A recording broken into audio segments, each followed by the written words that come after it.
আমার যেটা প্রশ্ন, অন্তত খবরের কাজে রিপোর্টিং থেকে যা মনে হচ্ছে, ওরা বলবে হুজুর আমাদের শিক্ষা ব্যবস্থা ভেঙে পড়েছে, আপনি এইগুলোকে বাঁচান, আপাতত কিছুদিনের জন্য রিলিফ দিন, যতদিন না রিক্রুটমেন্ট হয়।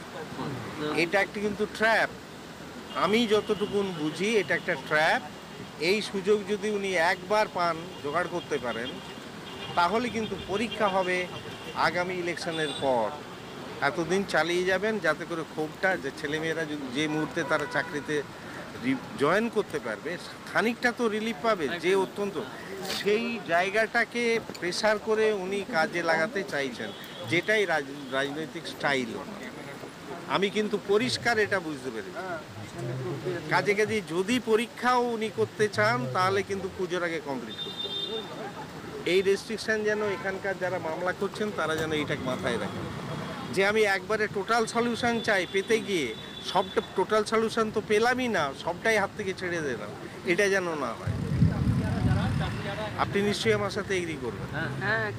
এই ব্যাপারে কোনো সন্দেহ নাই, কোনো রকমে এটা যে অন্যায়টা করে ফেলেছে তার জন্য যে রিপিলসটা তৈরি হয়েছে সারা পশ্চিমবাংলায়, সেই রিপিলসটাকে উনি কোনোভাবে ইলেকশনের আগে পর্যন্ত ঠেকা দিতে চাইছেন। বোঝেও না, দিনে রাতে স্বপ্নে তাই। এখানে আমি কিছুটা বক্তব্য রাখবো পরে। এখানে দেখুন, আমাদের মুখ্যমন্ত্রী অক্সফোর্ডে গেলেন, উনি নিজেই সংবাদ মাধ্যমে জানালেন যে অক্সফোর্ড তাকে নিমন্ত্রণ করেছে। পরে অবশ্যই বদমাইশ কিছু সাংবাদিক বা বিজেপি পয়সা দিয়ে করিয়েছে কিনা জানি না, তারা বলল কেলগ আন্ডার গ্র্যাজুয়েট একটা কলেজে কোনো একটা ক্যান্টিনে নাকি করতে। যাই হোক, সেই বিতর্কে আমি যাচ্ছি না, সে আলোচনা হচ্ছে। ওই সভায় উনি একটা ছবি দেখিয়েছেন। সেই ছবিটা হচ্ছে পুলিশি বামফ্রন্টের আমলে ওনার উপর পুলিশি অত্যাচারের কাহিনী। এটা যদি উনি দেখান, তাহলে যে কোনো মানুষ বলবে যে ওনার সেই যন্ত্রণা, পুলিশি অত্যাচারের যন্ত্রণা এখনও ওনার মনে দগদগ খায়ের মতো আছে। তাই যদি পুলিশি অত্যাচারের জ্বালা ওনার এখনও বেঁচে থাকে, তাহলে আগামীকাল এই ছাত্রদের পুলিশের দিয়ে এত অত্যাচার করা হলো কেন? গতকাল যেটা হলো সেটা কেন হলো? তাহলে কি সত্যিই সেটা পুলিশি অত্যাচারের যন্ত্রণা ছিল না? এটা সিদ্ধান্ত আসা যায় কি যে উনি চেয়েছিলেন ওই ছবিটা দেখিয়ে বিশ্বের বাজারে নিজেকে সেল করতে চেয়েছিলেন, এছাড়া অন্য কোনো উদ্দেশ্য আছে বলে আমি মনে করি না। এটাই আমার সিদ্ধান্ত। এইরকম অনেক কাজ করে গেছে। আমি ব্রাত্যবাবুর সম্পর্কে বলি, ব্রাত্যবাবুর সাথে আমি 2.5 বছর কাজ করেছিলাম। যে ব্রাত্যবাবুকে আমি দেখেছিলাম, সেই ব্রাত্যবাবু আজ কিন্তু নেই।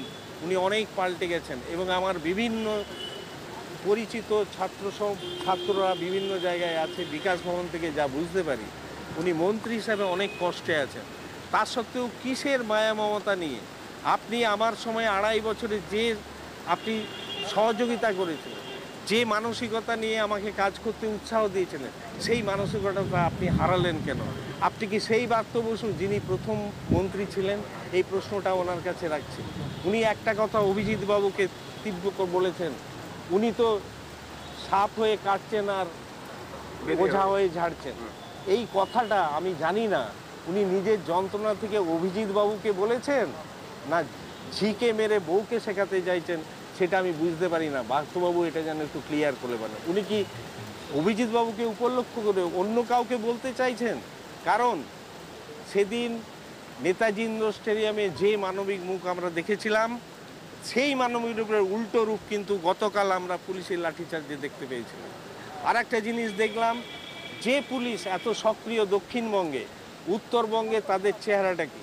যেখানে সরকারি প্রপার্টি ধ্বংস হচ্ছে, পুলিশ পালিয়ে যাচ্ছে, সরকারি গাড়ি পুড়ছে, সেখানে পুলিশ সে মতো তৎপরতা নিতে পারেননি। তাহলে উত্তরবঙ্গ আর দক্ষিণবঙ্গে পুলিশের এই ব্যবহারের দ্বিচারিতা কেন? তাহলে কি ওনার নির্দেশ ছিল পুলিশ মন্ত্রী হিসাবে যে এইভাবেই তাদের কাজ করতে হবে?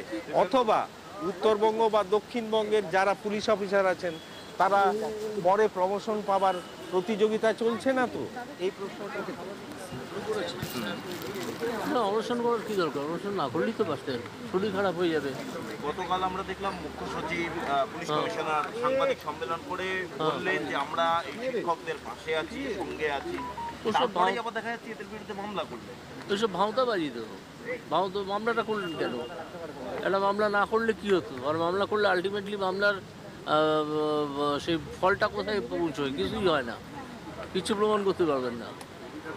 আপনারা নিরীহ শিক্ষকদের ওপর মামলা করলেন, এবং যারা তাদের চাকরি হারিয়েছে আপনাদের দুর্নীতির কারণে।